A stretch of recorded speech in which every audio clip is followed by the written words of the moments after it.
Hello, ladies and gentlemen. Live streaming directly into your homes and phones via Facebook and the HWWS WebTV channel on YouTube. This is a special episode of Lights, Thunder, Action. I'm Thomas Carter Rochester, a.k.a. the son of Dale. And I'm David Thompson. Thomas, exciting. It's a Wednesday. Have we ever had a show on a Wednesday? We have now.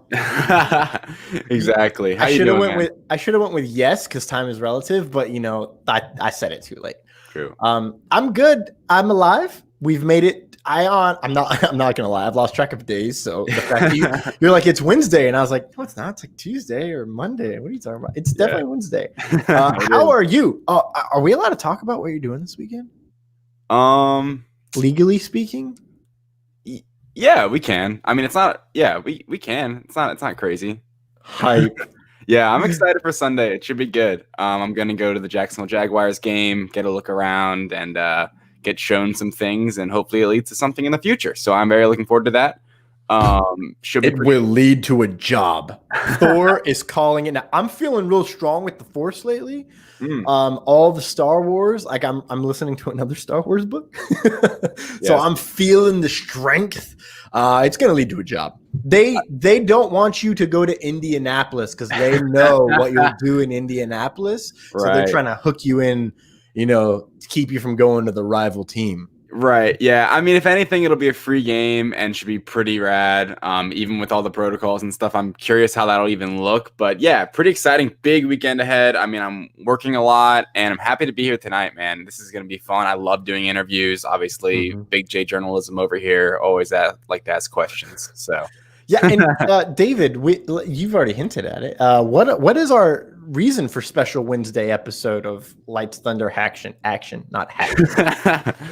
Lights, Thunder, Action. That should have been our Saturday Halloween show. Now we gotta wait. It. Damn it! This is why we can't have nice things. We blew it. Yes, everyone tuning in and listening to our audio podcast later today, we are interviewing the one and only Monte Moore. Done a lot of. This is someone who has been around the block, ladies and gentlemen, when it comes to writing, illustrating. Please go check out his website. You can just Google his name and you can find all of his work. It's truly, I'm already jealous of his creativity and skill, because as someone who would love to be able to say I'm good at drawing and heck, even writing for that matter, I think I'm okay. But I really envy his talent, and I am really excited to pick his brain. So without further ado, if you're ready to bring him in. I'm ready. Born ready. Oh, yeah. Welcome to the studio. That's sweet. Where'd you get that lightsaber from? I can't tell you. I'd have to kill you. Oh, okay. Good. I got it from an old Jedi. Fair enough. How you doing today, sir? I'm doing good. Speaking of Star Wars, I was painting away on some Mandalorian related artwork at the moment, and that's all I can say about that. I'm sure that's piquing Thomas's interest, because Mandalorian is practically his life. Yeah, facts. You good? Yeah, I'm sorry. I'm doing the thing. I can't handle my graphic. I can't handle the graphics not being here. I'm tripping balls right now. So Monty, along with your Mandalorian work, can you tell us a bit about Kickstarter you just had? It just wrapped up, correct? Yes, this was actually my 5th Kickstarter campaign, and it was my 3rd one for an art book. And so it was called Montage, and it was my 9th art book that will be published featuring my art. So over the years, I've had some that focused on pinup, and I've had the previous one that I did back in 2017 was a combination of 25 years of cover work for comics, games, and movies. So this one, the reason why it was called Montage is I wanted to combine some of the artwork that people know me for in the pop culture world, but I also do other subjects that a lot of artists don't necessarily go do. So this one's actually going to have some wildlife art. It's going to have some automotive art, like classical muscle cars. Cool. And then it's going to have some Western art, and some of the Western art will also be Western cinema. So you'll see art that I've done for of characters like from Tombstone and The Good, the Bad, and the Ugly, Once Upon a Time in the West. You know, a lot of characters and movies that probably many of us know and love. That's awesome. That sounds really neat. Thomas, while you're doing things, can you maybe throw that link or just throw the name in the chat or something? Yes. Just so when people come filing in or want to see it later, they can find that. So why an amalgamation of things? Like, is that something that you like to do? Is mix up your? Would you say that your style varies, or just like the content does more? Like, because I guess I see some artists where they can really have drastically different styles of art depending on the subject, or just even the what's the word I'm looking for? Like the target audience of what you're creating. Do you find that, you can illustrate in multiple different styles and you like to do that? Or is it more just you like to do different themes, kind of like you were saying? So most of the artwork for the book was already created. So it wasn't like, hey, I'm going to set out now. I need to do 10 car paintings or stuff like that. So most of them are either private commissions, things I've sold to collectors or galleries, or clients. So for example, a pinup girl with a cool old car might have been for Barrett Jackson Auto Auctions or Harley Davidson. And then, the wildlife art could have been used for a t-shirt client who was, doing wildlife related stuff. Some of the Western cinema art, either I just did on my own, or it was for an art show that I've been attending the last 4 years in Arizona. That's a 75-day art show. And most of the artwork that I've been creating for that show has been either Western and or Western cinema. And so I guess I'm known as a bit of the jack of all trades when it comes to illustration, both media, subject, and style. So there's a lot of artists out there that become the top of their craft, and they have a set look and a set style. If I say J. Scott Campbell or Jim Lee or Mike Mignola, that style, and it's kind of that one style and look and medium. You probably have never seen an oil painting from J. Scott. You've probably, never seen a certain style of art, like high detail realism from Jim Lee. Whereas with me, I've studied art and with other artists who teach Italian Renaissance portraiture, who teach wildlife, who teach Western. And so I might go off for a week. And 1 year, I've taken a couple of classes or workshops from a guy who's one of the tops in watercolor. Then I'm able to bring that style and that look and what I've learned into a lot of the pop culture work for my clients. And it just makes me a lot more diverse, where if somebody comes to me, for example, the series that I'm doing for The Mandalorian, which I can talk about now because it debuted 2 weeks ago, is for Thomas Kincaid Studios. And so this series needs to be painted it doesn't have to be painted. I choose to paint these paintings in oils to capture the vibrancy and the depth, and to try to give the art a very fine art look. So I didn't use the style that I might use for a cover illustration for Lady Death or Vampirella, where it's more mixed media, like really tight, really finite detail, acrylics, watercolors, airbrush. And a piece like that might take me 2 or 3 days. Where these paintings for The Mandalorian take me 2 to 4 weeks. Oh my goodness. Yeah.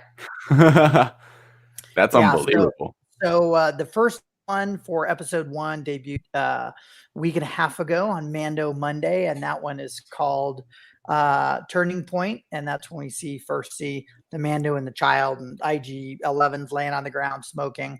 And then the second one debuted on Monday, and that piece is called The Mudhorn, and that's when we see the Mudhorn floating in the air, and the child using the force for the first time. We're all like, "Wah!" And our heads are exploding. Yes. So I saw those, and I did not know that was you that drew those. That was me. Double mind blown. Yeah, that's actually crazy. I had the exact same thought. I just didn't say it, Thomas. Especially the second one you described. I've definitely seen that. Yeah. So let me see. I'm not plugged in. We're gonna walk in the studio here. Oh, we're gonna live look. Oh, would you look at it? So that would take you multiple weeks. Yeah, like probably almost not every day. Like when I'm working on projects, I might work a couple hours, and then if the paint gets kind of wet and I want to wait for it to dry, or if I need to do what's called glazing, I'll go work on another project, a cover art or whatever deadline or assignment I have. And so I often will work on 2 to 3 projects per day, and then other times I'll work on just one all day. I'm working on a piece right now that has the child in it. And that's the only thing I'm working on at the moment until it's done. Okay. So why in that medium or like that style does it take so long? Like, can you kind of describe? The style that I work in is many layers, and oils are kind of juicy, right? You have, and they're gooey. And the problem is sometimes once an area gets wet, say you're painting little blades of grass on little flowers, if there's already a layer of paint and oil there, it tends to still be glistening and soft. And so if you wait on that area and you come back the next day or the day after and it's totally dry, you can get another layer of fine detail over it.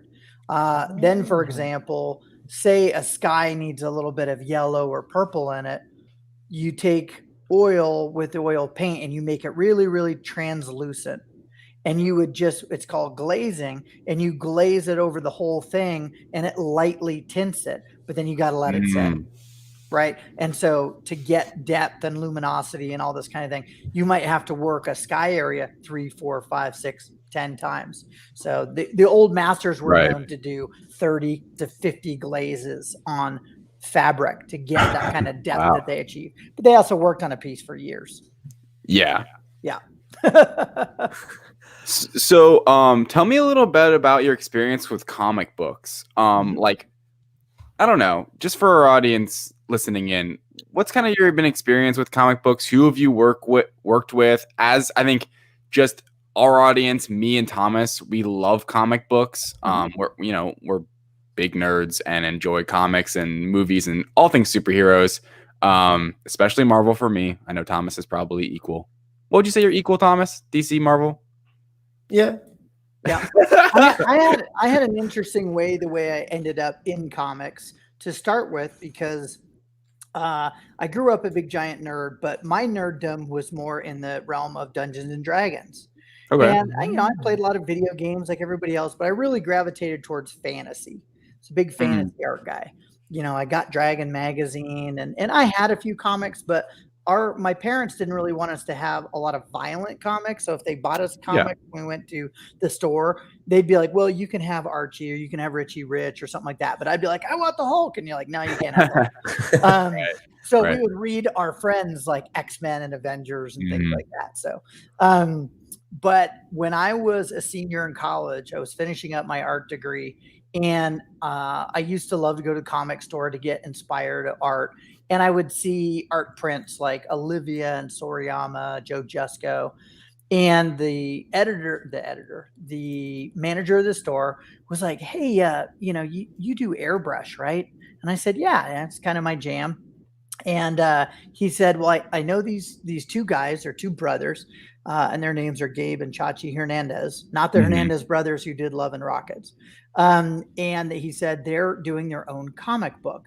And the background story of the comic tied in with mythology. So I was really jazzed. I met with them, and we hit it off, and they actually hired me just to airbrush the cover of the comic, which was going to be called Lords of Light. But when it actually came out, it was called Lords. We had to change the name because some jackass out there owned the rights to a novel that was written in the 50s called The Lord of the Light, that was by like Harlan Ellison, I think.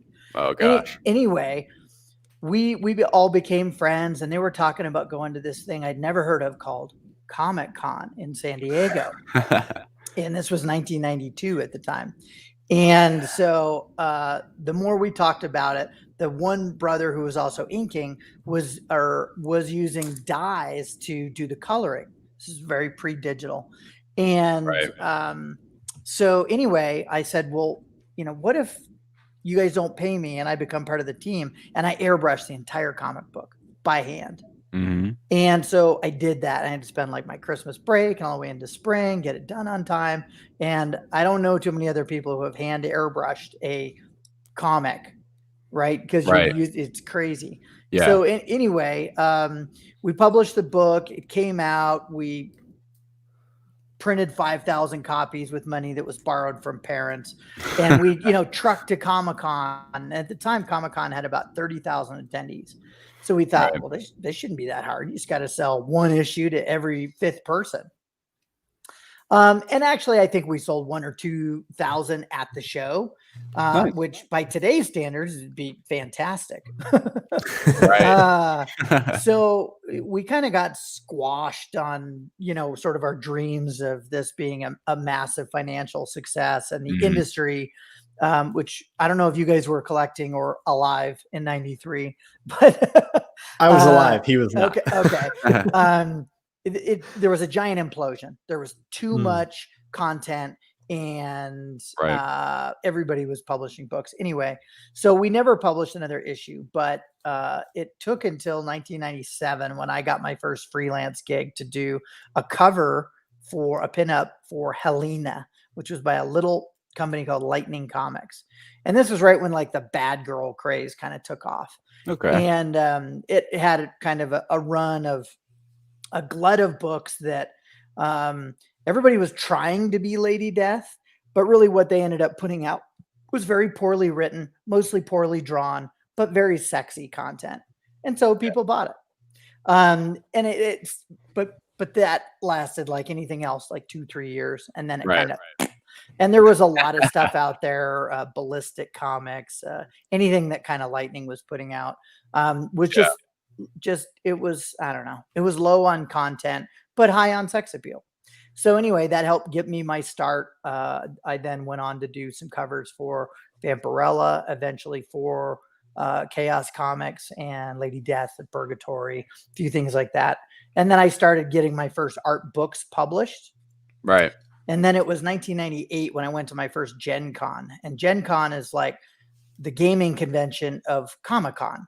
Mm-hmm. So again, 20, 30,000 fans, but all tabletop gaming, almost no comics at all. Oh, okay. So if people were into Magic, The Gathering, which I worked on, I got my first clients there in the gaming industry. And so that was kind of like coming home to me for the first time, because I was like, oh my God, and I got to work on 3rd edition Dungeons and Dragons. And so that's awesome. Yeah. And so that was when Dungeons and Dragons had a massive resurgence, and they were king of the hill, and Magic was doing great.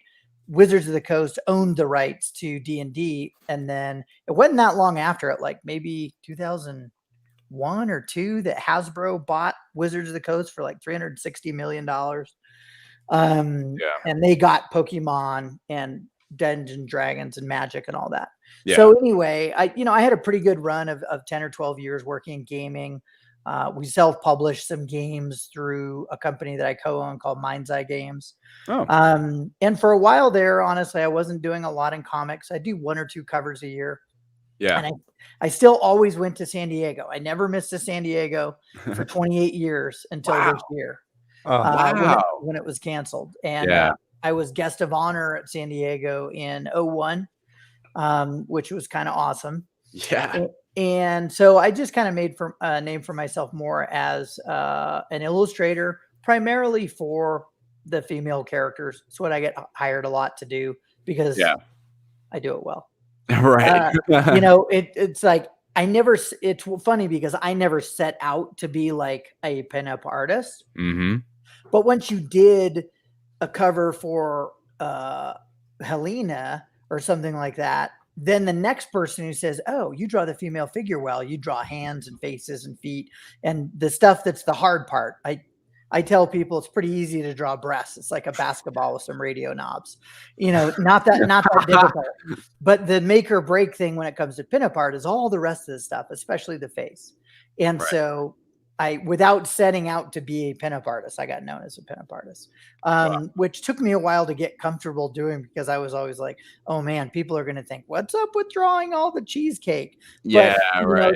The artists that I liked and admired were Olivia and Louis Roy, who did heavy metal covers. So this was the kind of art I was looking at that I was inspired by.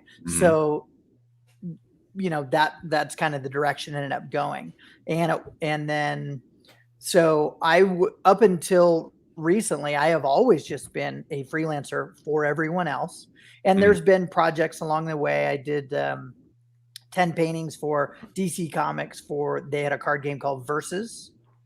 And so I was on the Superman Green Lantern set. And so I did 10 paintings for Green Lantern. I think 2 of them had Superman in it, Sinestro, stuff like that. And then, most of the Marvel kind of stuff has been more on the fringe. I haven't done covers yet, but trading cards, some promo art. Now, Disney and Marvel are kind of, not same companies, but same parent company. So technically right now, I'm working on licensed projects for Star Wars and they also have a Marvel license, but, so, that's a goal for mine to someday do, some work like that. Cause I really like the characters, but, at the beginning of COVID, I launched my first Kickstarter for my first creator-owned comic book, which is called Loco Hero. And it just exploded. I had no idea. And it was awesome. It had over 600 backers. Wow, nice. And I started the project back in 2014. And it really kind of opened my eyes that, hey, if I don't want to just be working for everybody else my whole life, I need to get my own stories and my own kind of IPs out there. And so that was exciting for me to have that success. So I immediately started on issue 2. And then I also went out and hired artists for both my vampire Western, which is called Blood and Bullets, and my sci-fi, which is called Outpost Earth. Blood and Bullets is such a good name for a vampire. That's like the perfect name for a vampire Western. So it's going to be the first story arc will be 2 graphic novels. And it's based on a screenplay that has been optioned 6 times. But currently I have the rights back to it. And so I was like, well, I'm going to move forward with this and it'll help with marketing any of my stories to either feature film or, TV series content. That would be my ultimate goal. Yeah. That's awesome. So tell me about obviously you're an illustrator. That's what you studied in school, right? Like graphic design and illustration. Graphic design and illustration were both my concentration. So I have a BFA in art. I have 2 questions. Oh, I've got a few questions, but I want to start with one. I almost forgot about that. I want to make sure I get how you mentioned it earlier. How I think you're talking about like 1992. It was very pre-digital, and I really want to ask you about how you've seen the shift in art creation and illustration and comic book creation, like being in this industry, working with gaming companies and all these certain things where that's even physical, like card games and all that stuff. How have you seen since the last 28 years since say 1992? What have you noticed that's really, really changed when it comes to digitalization and being able to work over Zoom and all these other things, and how technology is either advanced or made better, or kind of what are your thoughts on kind of the digitalization of things nowadays? I have a bunch of different thoughts on that. And part of that comes from, even though I'm pretty young, like I'm turning 50 this year, but I've been in the industry for a while. So I've seen it change quite a bit. And, some of my observations are both good and bad on how pervasive and the inclusion and improvement of how digital art looks. So I would say that the overall caliber of a lot of the images is quite high. Yeah. But there's a negative aspect to it. So when I first started in the industry, I would say that the average hourly rate for an illustrator of quality skills back then was about $100 an hour. And that's what I got for many, many years if somebody hired me to do a logo or whatever. So by today's standards, and things have gone up, an illustrator should be getting like $250 an hour, closer to what a high-end programmer would get, right? He's got a serious set of skills. They charge you out, and that's what you should get. But because illustrators have gone digital and they turn out art very quickly, companies don't want to pay that. Right. So, for example, when I first started, and this is so 20 years ago for Magic, the rate for a Magic card, and this isn't proprietary information, they paid about an artist about $800. And this was already when you didn't get royalties. Early artists got lunch money and royalties. Those royalties weren't worth anything until Hasbro sold, and then they got enough to like buy a house. Right. But they got like $50 up front, and they got a bunch of stock. So they said, okay, no more stock. We're not paying artists, tens or hundreds of thousands of dollars. And but the rate was $800. Here's 10 cards you get to do. You're like, wow, this is a great assignment. Keeps me busy for a couple months. So not only has that rate not gone up that by much over 20 years, it's probably still either 800 or maybe $1,000. So that tells you something. Right. And or other companies will basically say, well, we're only offering $200 or $300 for an image, because digital artists from around the world, now you have a global market, right? $200 or $300 to a really good illustrator in Brazil or Chechnya or Russia or the Philippines is a very good rate. And so you can get very, very good artists for less expensive. So on the one hand, that may hurt the industry, but on the other hand, it also helps everyone have access to affordable, really quality art that is digital. And it's the bottom line is just a lot faster. So I kind of feel a little bit like a dinosaur. Here I am taking a step back and trying to make these oil paintings in the style of the Italian Renaissance masters. Instead of cranking them out. And they did not say I had to do it traditional. I think they were actually surprised. But I feel I make a better living as an artist being able to sell my original art. So it's on Loco Hero, I like the fact that I could buy all the pages from my penciler, and I could choose to keep some for myself, and I could also offer some to the fans. But both of the artists now who are working on a couple of their projects, they're doing all their inks digitally. Yeah. They look like inks. They're not actual inks. They just it's that stage. And so, part of me, the art director side of me is like, hey, very cool. I can ask for easy changes, and they can go in a matter of minutes. Hey, can you change the hat? Can you do this? In the old days, you're like, crap, I got to repaint this whole thing. So now we have easy changes, fixes, not a big problem, myself included. I'm very adept at the computer. I have a Cintiq, one of the fancy drawing tablets and all that. I can do all those changes too. And I love that for making comps and composites and stuff. But then when it comes to making a drawing or painting, that's when I pick up the traditional stuff. So that if I'm doing a cover for Vampirella or Lady Death, or, this last year I did Teenage Mutant Ninja Turtles 100. I did Undiscovered Country #1 for Image. I have my first G.I. Joe cover coming out for IDW within the next week or two. And all of those paintings and things I just mentioned, all those originals are sold. And for pretty good money, because I have a painting to sell. So the benefit, and one of the suggestions that I give artists is, don't forget the other skills, and you might be able to financially make a better living of it as an artist if you can do both. That way, when somebody comes to you and says, hey, I've got this comic I want you to do, or I have this cover painting, or I want you to do the next movie poster for Harry Potter, you're like, oh my gosh, I'm doing that traditional, because that's going to be worth a ton of money to the right collector. And then there's other projects where you might say, not really collectible, or it's very fast, or it's a quick budget. And then it's perfect to use the digital medium. Right. So I don't personally feel there is such a thing as a digital painting. The act of painting requires the act of applying paint. Pixels are not paint. They're not better. They're not worse. They're different. That's like saying your car is a helicopter. You're like, they both take you places, but they're kind of different. You can't just say because it's got a motor, it's the same thing. So a painting is a painting. Digital is digital. I do both. There's no such thing as a digital painting. The twixt the two shall never meet, because one exists in X's and O's and in a computer world. And if you make a printout of it, it is a facsimile made by a machine, not an artist. So that's just my own little, I have my own hangups as an artist. So I like the semantics of when I say, oh, this was done digital, and I've done digital for liquor clients and things like that.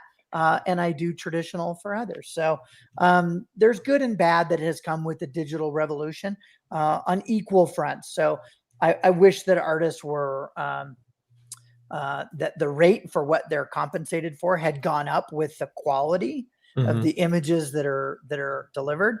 However, it is what it is. It's the real world. So when I go hire artists for my projects, maybe I'm happy that the rates haven't gone through the roof and that it costs $1,000 to get a good comic book page done. So all of the artists that I work with are very good, and I'm happy to pay their rates when, just like me, they turn in great work on time, and then I'm able to promote them as well. So most of the artists that I'm working with are in the beginning of their career and quite skilled, and they get to work with somebody like me who has had longer time in the industry. And so hopefully it's a win-win for everybody. Yeah.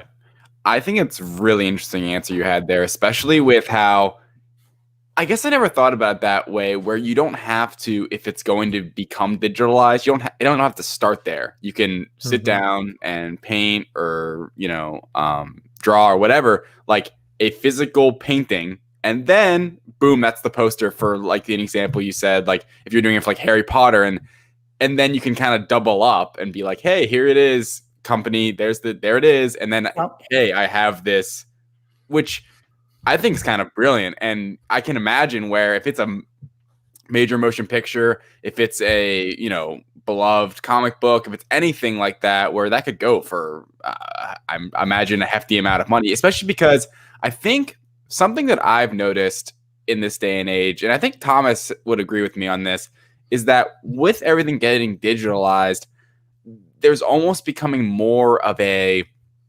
fixation, or like, I don't know, kind of everyone's, I think, almost a little bit more interested in physical media type stuff, like in a collectible kind of way. Whereas before, hey, I just got this DVD from Walmart for $10. I'll throw it away in a year. I don't care. Now it's like, I collect Blu-rays. Like I have all the Marvel Blu-rays, and to me, they're like collectibles, almost like a toy or a drawing or a comic book. And a lot of times I read comic books just like on my iPad, because that's how I prefer to do it. Comic books takes up a lot of space. I mean, still at my parents' house in my room, I have like a drawer just full of comic books that just sit there, and they take up a lot of space. That's not a lot. Yeah, on the one hand, I'm a little concerned for the future. I hope that the next generation and younger millennials they get into collecting, right? Because you hear things where you say, oh, well, some of the younger generation, they're more into experiential, right? There's podcasts, there's this interaction we can do. But do they care as much as, say, the 40 to 60-year-old who grew up collecting, who's after Hulk 181 or, wants to own a 1966 Mustang? Will they be driven by the fact that they want to have that physical thing? Or will, in 15 years, will comics only be digital? And they're like, yeah, we're not printing those anymore. Kind of like magazines, kind of like newspapers. That stuff's getting more and more and more. And then it's like, hey, it's gone the way of the dodo bird. And I don't know if people like me, who will still be making physical art, will be really sought after because we have traditional skills. And when somebody says, I want a real painting of my daughter or my grandchild or of Luke Skywalker. And 10 artists raise their hand and say, yeah, I can do that. And she's like, yeah, I don't want to print out. Oh, I only do digital. And I know I have gotten a lot of work from against other artists who are purely digital. Yeah. And because I was doing traditional work, one of them was a job to do 5 huge car paintings, and each painting was 5 feet. They were on canvas. And I went and I met with the guy, and I had my suit on. I had my portfolio and my art, and he had seen some other stuff. And I was like, yeah, I want to do this. Here's my bid. Here's how much it's going to cost for each one. And I said, if you don't mind, who's the other artist that you're talking to? And he said, oh man, this guy's done artwork for Laguna Seca, and I think he does something for NASCAR. And I was like 25 or 30 at the time. And I was like, oh man, how am I going to compete with this guy? So I'm like, well, I'd love to see his artwork. This guy sounds amazing. Right. Can I get his name so I can look at his website? So I go to his website, and he was recreating photos from a still and recoloring it pixel by pixel. And he showed his process. Wow. And so I went back to the client and I said, I just want you to know, I don't know if you've been to his website or not, but I said, you're not getting a painting, right? Yeah. You're getting a printout. And he's like, what? No, this is a gallery. Like, this guy was selling Lamborghinis and Ferraris, right? He wanted real art. He wanted to look like an art gallery.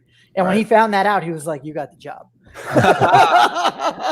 So, a win for traditional art in that column. Yeah. And that guy, unfortunately, his business only lasted a couple of years, but he also had physical paintings that he sold to another gallery. So my art paintings went to a different automotive gallery. Yeah.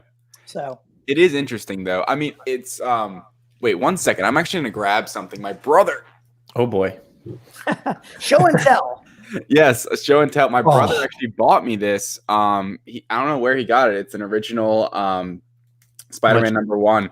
Much jealous. Yeah, and it's got like the foil cover and stuff like that. I'm a huge Spider-Man fan, so he just knew that. He's not into comics or anything. He just bought this for me, and I thought it was so cool. And it just goes to show, I don't know, like I just think, I mean, you're right. The next generation, we'll see. But even me, I mean, I'm 22 years old. I'm young-ish. Right, but you have an affinity and a respect for a collectible like that. Exactly. Can you imagine, to the right collector, what McFarlane's art, lined black and white art, if he ever sold it or was available? My guess is that piece of art, even as a piece of illustrated art, is probably worth 6 figures. Yeah. Easy. Very easily. Because there's going to be some collector out there who now owns and buys and sells companies, before lunch, who's going to be like, oh my God, that was my favorite thing. No problem. Yeah. You want 300 grand for it? Boom, here you go. Right. Because they grew up with that. And so, that kind of thing can happen with a collectible.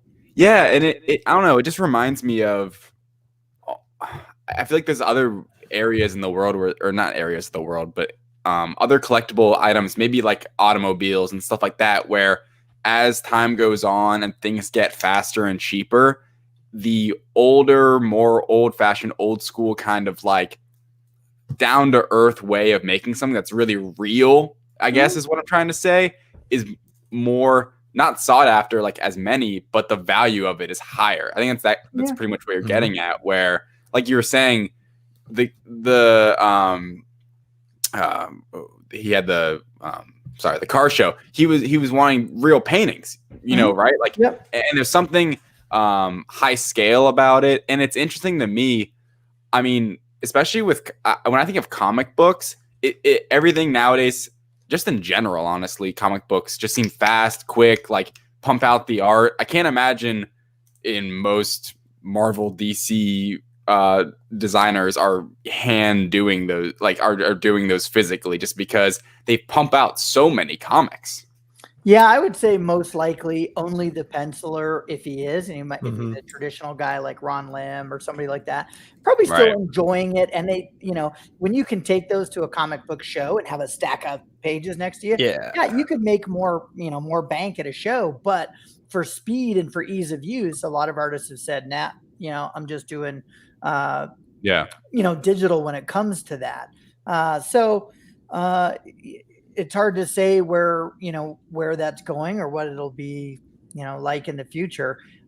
When I did Loco Hero, because my artist, the one I started with, ran into problems and I wasn't pushing them. I didn't know when I was going to publish it or how much money. So it literally took 5 years. I started the project in 2014, 15, and it didn't get published in 2020.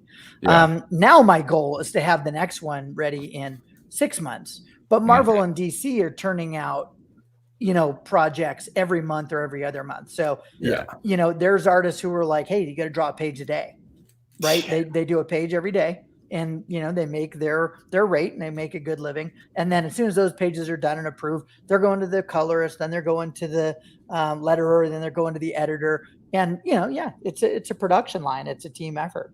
Yeah. The production of it all really amazes me sometimes, especially just how talented so many people are at making these and making it a cohesive thing. Like making the word and what the page is actually saying, or what you're viewing. And there's some evolution too. Like I do, unless there's somebody messes up on a panel and it's like it's the wrong character or they're wearing the wrong clothes.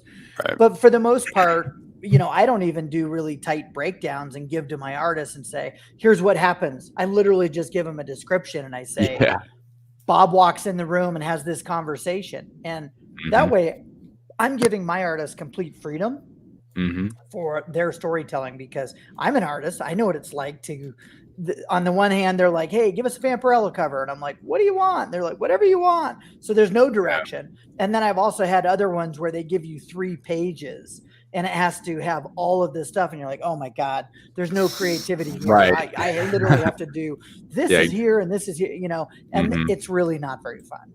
So taking that, let's go to our live audience here for a couple of questions from Terry. He was asking which character studio has given you the most freedom to work with. So that kind of is bouncing off what you were just speaking on. Yeah. I would have to say for sure Brian Pulido at Lady Death, who is the writer of Lady Death, and his current company, Coffin Comics. So since 2014, I've done a lot of covers for them, and a lot of times he's just let me pitch whatever, and it might be a theme. Like I might say, hey, how about steampunk Lady Death? Or how about so-and-so? And because mine are usually that variant cover, the kind of art fun cover, it doesn't have to tie in with the story. Whereas other times they say, in this particular book, Lady Death is fighting this demon guy. So can we have these two fighting? But I will say most of the time with Brian, he'll either just give me a flavor to go on, and he might say, I want La Muerta characters in a graveyard, and I want her flanked by, these sort of death looking characters. And there might be what he might call like a flavor piece of art. So say there was like a really badass rock album in the 80s that was by Dio or Judas Priest or something like that. And it had a wicked cover by like Riggs, the guy who painted all the Eddie covers.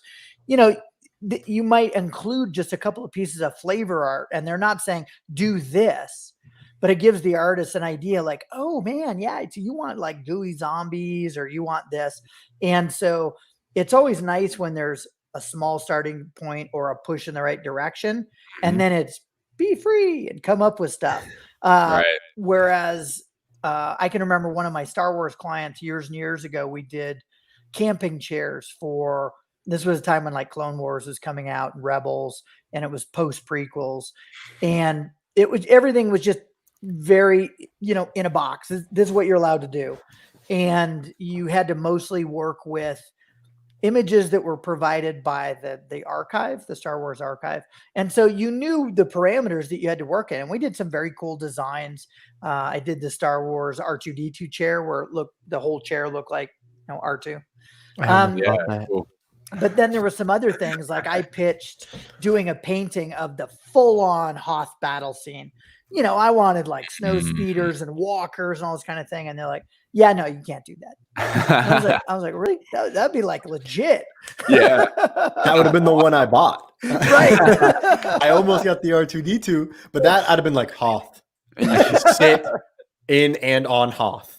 There was a fun thing that I did that I came up with we did a limited edition run of Stormtrooper chairs that were for the guys in the 501st, right? Which is the dress up Stormtrooper philanthropy, parades. And in the chair, there was a small plastic sleeve. And it was because each one of these guys has their own trading card that they hand out at shows. And so there was only, I think 666 made or something, Order of the 66. That was, like the prequel thing. And then it was the only chair. And they were like, what is this for? And I'm like, that's for the trading card, yo. And they're like, what? That's awesome. Speaking of Star Wars, we got another question here from Terry, and then we're going to pivot to movies really quick. Okay. Terry asks, have you ever done something similar to the grand scale matte paintings that appeared in Star Wars? So I've done some really big artwork, and although matte paintings usually referred back in the day to painting on glass, believe it or not, and they worked on the backside of the glass, and then that was the background and stuff. So I have done paintings that appeared as backgrounds in films, although not films you would have ever heard of. So one of them was, it wasn't Shadow Warriors, it was Shadow something. Anyway, the characters were crossing a bridge and it needed to look like this giant chasm. And really they were on like a ladder that was 10 feet off the ground. And so believe it or not, the paintings that I did were only like this big. And then they were scanned in super high resolution and blown up. And I'll be damned if they didn't look legit. Really? In the shot I saw, I was like, wow, that's actually better than I thought it was going to be. But the biggest painting that I ever did was for way before flavored waters became popular in the early 90s. Ocean Spray had a product called Quencher with a K. Yeah. Okay. And so there was these flavored waters. And so we had a water park here in Denver, and the back of the giant building that was the wave machine that made the waves for the wave pool had this 70-foot long facade. That one was 10 by or 15 by like 40. And so I did a big Quencher like surfer guy, and I had to paint on scaffolding, and that was giant. And then the biggest thing I ever painted was an undersea dive mural that was 70 feet long. And it went next to the dive pool where divers train for getting your scuba certification. And so I traded for cash and a full set of scuba gear. So, and I'll tell you, it was hot as hell in there, because basically if you step backwards, you fell in the pool. Yeah. Wow. Oh man. And it's still there to this day. That was 20 years ago. That's so cool. That's awesome. So you, it says that you've written some screenplays and you've sold some options. I was looking at your IMDb, and the first thing that I noticed was TK421. Why aren't you at your post? And I have this need that I have to see this now. Oh, because it sounds hilarious. Because I turned my basement into essentially the Mos Eisley Cantina. And the way this came about is kind of a funny story. Was I wanted to learn more about the film industry, and I had already sold my first option. I went to the set. The guy was a jackass. He didn't finish filming it. It was a low budget horror, and so I got my rights back. Nobody freaking got paid. But I kind of had the bug to like make movies. So I was like, I want to understand this. So I went to film school for 6 months. I took production 1 and post-production 1. And really it gave me an idea of what everybody's job was supposed to do. And so I had fun doing that. We made our own student films. So that film is 5 minutes long. And I don't remember how I found out about it. But I thought, well, what if I made a fan film? And then I look online, and at the time, Lucasfilm did it's called the Star Wars Fan Movie Challenge. And I don't even know if they ever did it after 2010. So anyway, I went and I decided to make this Star Wars fan film. And originally I was going to do it at the Wings Over the Rockies Museum, which is where Celebration 1 was. And the reason why it was there is because there's an X-Wing in the hangar. It was from the original movies, and they have it on display as like a permanent part of the collection. So my movie and everything was going to take place, like it was going to be this hangar, it was going to be to film around an X-Wing.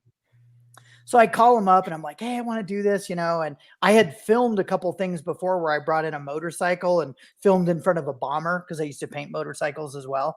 Mm-hmm. And they said, yeah, you kind of can't come in here and do stuff like that. And if you want to film here, it's like a $10,000 donation. I was like, ooh, okay. So I called up Laura. She was at work at the time. And I said, can I make this fan film in our basement? And she's at work. So she's like, I'm busy. Like, what do you want? I was like, I want to build the Mos Eisley canteen in our basement because it was unfinished at the time. It was pretty big. Right. And she's like, yeah, whatever. I got to go. I have a meeting. And I'm like, okay, cool. so I start putting out all the feelers to like people I know in the 501st and all this sort of thing. And I kind of rewrote the script. So it's a very tongue-in-cheek parody of Star Wars, but you were allowed to use 5 minutes of music. And each piece couldn't be longer than like 30 seconds. And there were certain parameters you had to follow. It couldn't be longer than 5 minutes long. But there's even a piece in there that has the little stop motion with the characters, like the little chessboard. And we used my original action figures that I still had from 1977, 78. That is so to this day, I'm still pretty proud of it. We made the top 25 finalists. And at the previous year, they actually had an award for best comedy. So I was really going for that because it's very kind of slapstick. And then for some reason, they decided to get rid of, they didn't do categories that year. They just had judges and each judge picked like their favorite. So I was like, where's the best comedy? I got hosed here. Yeah. So there was no like comedy award. So I kind of got hosed. But so that's pretty fun in the filmmaking. And then within a few months after that, I made my first feature film. And the cool part, the way that happened is when the horror movie didn't go like it was supposed to, which was called Do Not Disturb, I met some other guys who know how to make films and low budget stuff very well. And so I told them, hey, I grew up on this cattle ranch that we still own in Idaho, or I have access to, that's 30,000 acres. And it has this hunting and fishing lodge on it that my family built back in 79. And I said, we could, I could ask the family if I could go up there and film this movie, and we'll raise some money and go make this movie. And so the film that I wrote that was made was titled originally The End of the Road, but it was released and it's on Amazon and I think Vudu and not Netflix, but iTunes. And it's called 1, 2, 3 Scream. And the reason why they changed the title was the distributor felt that it would appear alphabetically higher in the list because numbers appear before letters. It's ridiculous. Right. Not a great title. It is not a horror movie. It's more of a kind of thriller comedy. But I will tell you that the cool part is I got to work with some awesome people. So one of those is Mr. Doug Jones, who currently is one of the bridge officers on Discovery. And he was Abe Sapien in Hellboy. And he body played the Fantastic Four, the Silver Surfer, and he was in Legion and just a scat of stuff, Pan's Labyrinth. So anyway, he and the nicest human being you will ever meet, and that's not an exaggeration. And he agreed. He read our script and he said, "This is really cool, really well written." And it wasn't a killer in the woods. It wasn't anything where he had to wear prosthetics. He played a ghost hunter. So the whole film surrounds these ghost hunters who go to this location, who stuff starts happening. And then you as the viewer, it's up to you to decide, is this real?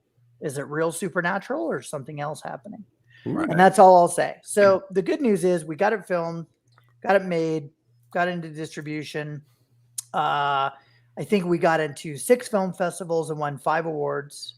And so I was very proud of the product itself. And if you do watch it, I encourage you to watch it all the way to the end.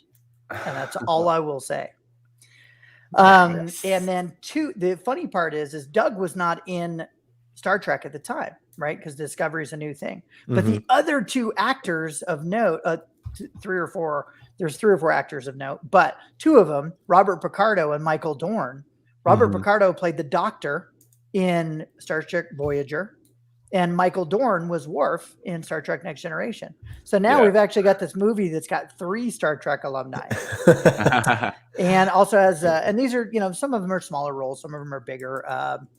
Zach Ward, who played in Christmas Story and Transformers and a host of other films. He was also in it. He's a friend of ours. And we made a quality film, and that was 10 years ago. And since then, I've continued to write. And so the comic book projects that I'm doing are mostly based on scripts that I've written. A couple of things that I've written, I've just been paid to do, and those people haven't necessarily moved into production, so it's not anything you would know about. Yeah. And the idea for Loco Hero came from having lunch during Comic-Con with a friend of mine who works in the film industry. And I said, if you were going to do a low budget, project, something you thought you could raise money for, what would you make? Would you make a horror like everybody else? And he said, nah, I think I'd make superhero. I think superhero is still going to be popular for a while. Yeah. So we kind of discussed that. And I was like, well, there's some lower budget superhero stuff out there like the Super or Kick-Ass or something like that, where there's not people flying around and shooting laser beams. Right. And so the interesting part was, so I had this on my mind, like, what would I do? How do you do low budget superhero if it's for a film or a TV series? So I was coming back from having drinks with some other people at Comic-Con, and I'm in front of the convention center, which is real long. It's at night. People are headed, it's Saturday night. People are headed to the masquerade costume party. And I'm walking along with some friends of mine, and I'm going this way. And here comes these 4 cosplayers, and they're all dressed up as superheroes. And they're passing me at the exact same time, going the same direction as me, is a woman who was clearly had mental challenges. She was pushing her shopping cart. She was having a very large argument with herself, very loud, and, was seeing people and was, for lack of a PC term, crazy.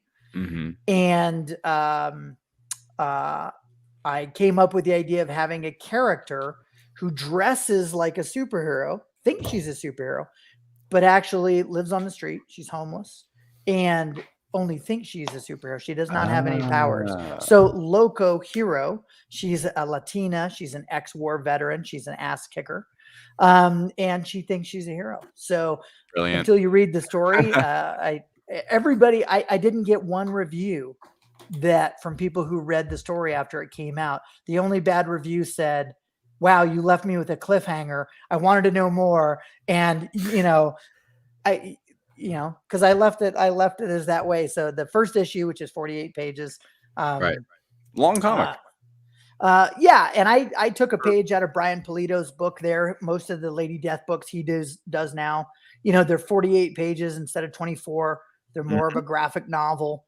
Yeah. I like that. And it financially and time-wise, it's a lot more to create for the artists and for everybody involved.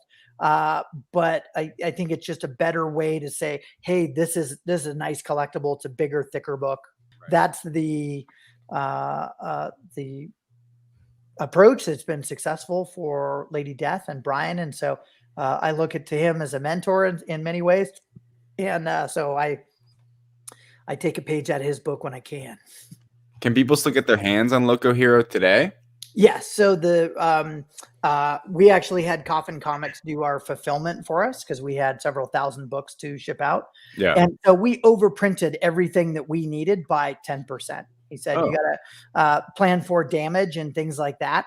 And so we had a lot of different variant covers. I hired artists, friends of mine that I've always admired their work. So, you could get a Mike DeBalfo cover or an Eric Basildura or, a couple that I did myself. There were some artists from out of the country.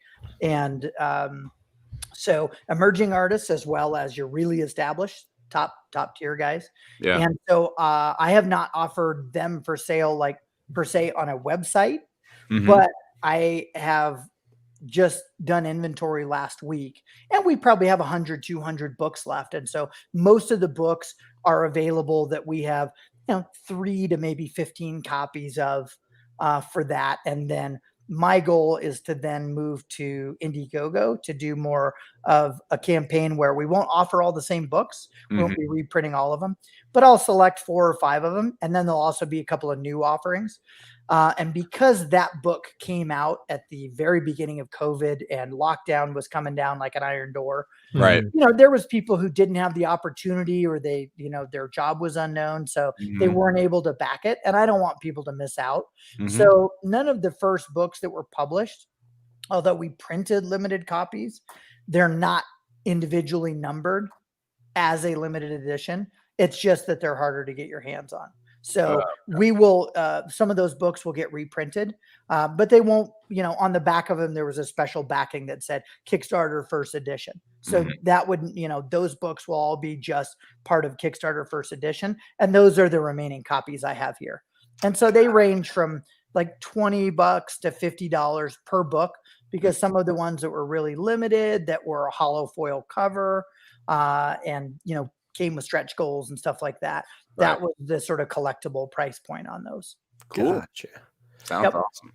I have 2 more questions. One, I see that Blood and Bullets is in development on IMDb.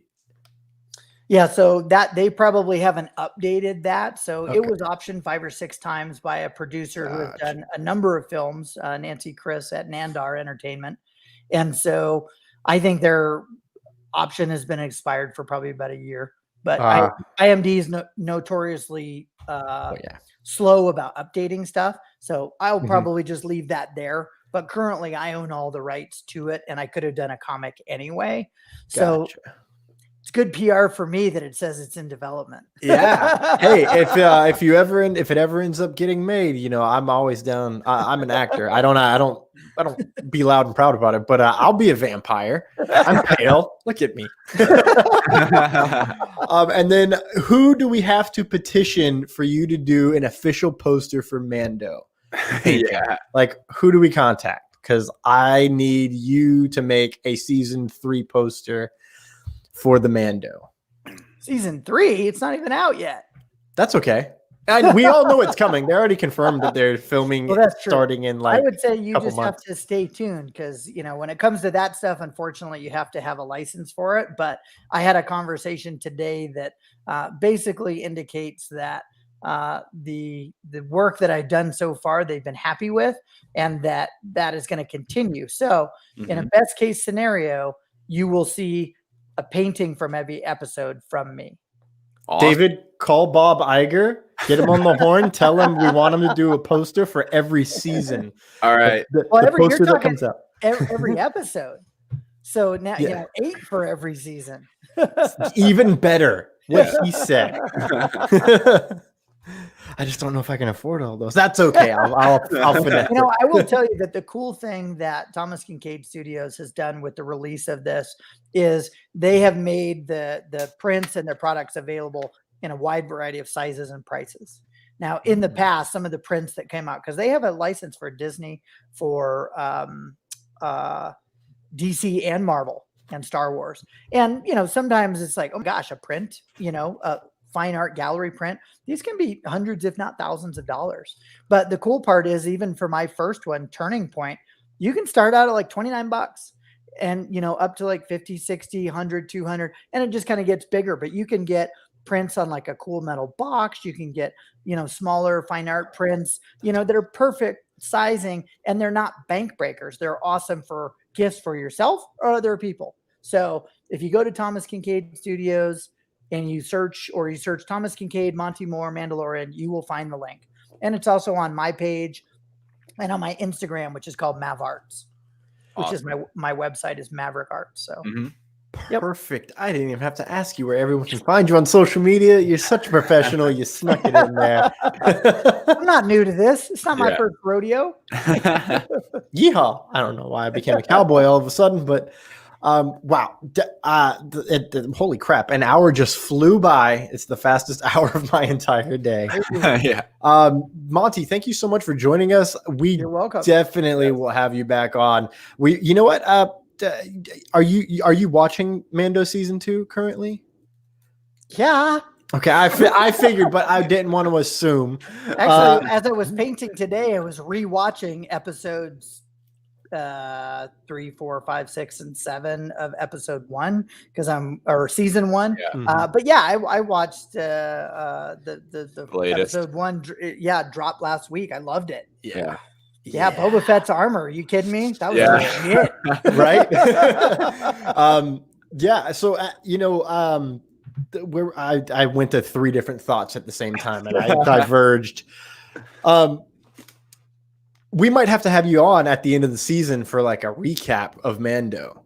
I think that might be the way to do things. I was trying to see if I could tilt this and you guys could see over there. Oh, life size Han Solo and carbonite. Oh, that's sick. I'm so jealous. All right, that's a cast from the movie that a client gave me many years ago because he had 2. Wow. Yeah. There's multiple. Well, when the fan club used to be privately kind of run and owned, and then Lucasfilm was taking it back over. So they were like, okay, well, you got to get rid of all your merchandise stuff. So apparently that particular collector, they're like, oh, those are half price. I will buy 2 of them. So as I was doing some artwork for him at the time, and so he gave me that as a thank you. Oh, that is awesome. And this interview has been awesome. Thank you so much. This has been a lot of fun. I really appreciate it. I hope you enjoyed coming on our show and joining us. Absolutely. No, it's a fantastic podcast. You guys are a blast, and I'll come back anytime. Thank you so much. We're going to go ahead and drop you down in the lobby. Ladies and gentlemen, that was Monte Moore blowing our minds to and fro. I don't really have words right now. To and fro. That was an amazing interview. I just learned so much about the current state of comic book artists that I did not know. David, did you know it? I did not, and I had a lot of fun. Learned a lot, as you said. I love doing interviews, man. This is one of our best ones yet. I concur, and it's because we didn't have to do crap. I love it. David, as we wrap up, do you have anything to promote for the upcoming, spoiler alert, folks, David may not be here for our show this week, or our show might get pushed till later into next week. We'll figure it out. We're figuring it out. A lot's going on. It's Tuesday. No, it's Wednesday. I don't know what days are. Nothing to promote right now. Hopefully sometime soon for you guys. Stay tuned. We'll keep you up to date on what's going on with our next episode. We'll all be watching Mandalorian episode 10 Friday. So get excited for that. You'll hear our thoughts at some point. So that's it. Thomas, how about yourself? Oh, ladies and gentlemen, it's time. Yes. Tomorrow.